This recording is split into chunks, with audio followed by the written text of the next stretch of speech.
ससुराल में वह पहली सुबह मुझे आज भी याद है। कितनी घबराकर मैं उठी थी, यह सोचती हुई कि कहीं देर ना हो जाए। सब ना जाने मेरे बारे में क्या सोचेंगे। केवल एक रात ही तो नए घर में कटी थी और इतना सब कुछ बदल गया। जैसे आसमान में उड़ती चिड़िया को किसी ने मोती के लालच देकर पिंजरे में कैद कर लिया हो। शुरू के कुछ दिन तो यूं ही गुजर गए। एक दिन हम बाहर घूमने गए। जब हम वापस घर आए तो सासू माँ की आंखों में खुशी तो दिख रही थी, लेकिन केवल अपने बेटे के लिए ही।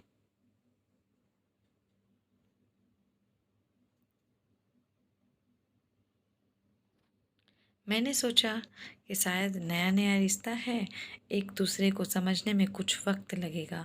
लेकिन समय ने जल्द ही एहसास करा दिया कि मैं यहाँ बहू हूँ, इसलिए मैं जैसा चाहूँ वैसा नहीं कर पाऊँगी। कुछ कायदा और मर्यादा है जिसका मुझे पालन करना होगा। जैसे कि धीरे धीरे बात करना, धीरे से हंसना, सबके खाने के बाद खाना खाना। यह सब आदतें मुझे अपने आप आ गई। माँ से भी बात कम होने लगी, जिसकी वजह से मुझे पीहर की याद आने लगी। ससुराल में पूछने पर कहा गया कि अभी नहीं, कुछ दिन के बाद जाना। जिस पति ने शादी के समय कहा था कि आपकी बेटी पास में ही तो है, कभी भी आ जाया करेगी, उसके भी सुर बदल गए। अब मुझे धीरे धीरे यह समझ में आ गया था कि शादी कोई बच्चों का खेल नहीं है। इसमें केवल घर नहीं बदलता, पूरी जिंदगी बदल जाती है।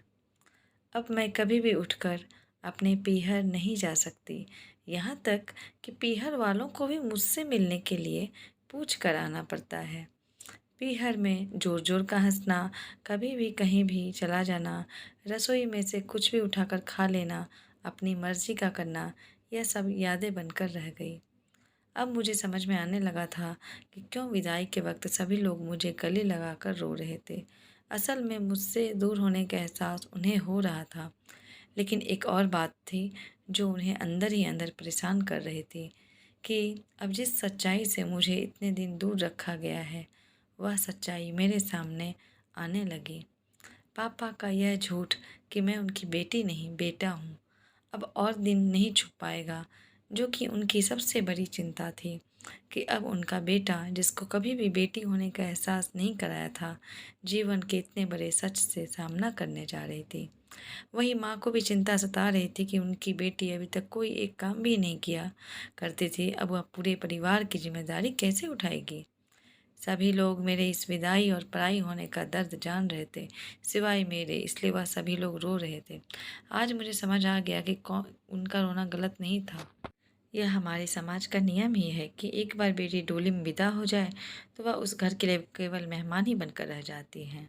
फिर चाहे कोई कितना क्यों ना कह ले कि यह घर आज भी उसी का है, सच तो यह है कि अब वह कभी भी यूं ही अपनी पीहर नहीं जा सकती, चाहे कितनी ना भी समस्या और परेशानी क्यों ना आ जाए, मुझे ही हल करना है, और हंसते हुए या गम छुपाते हुए। फ्रेंड्स, आई होप कि आपको पसंद आई होगी कहानी, और चैनल पर नए हैं तो सब्सक्राइब कर लें। धन्यवाद।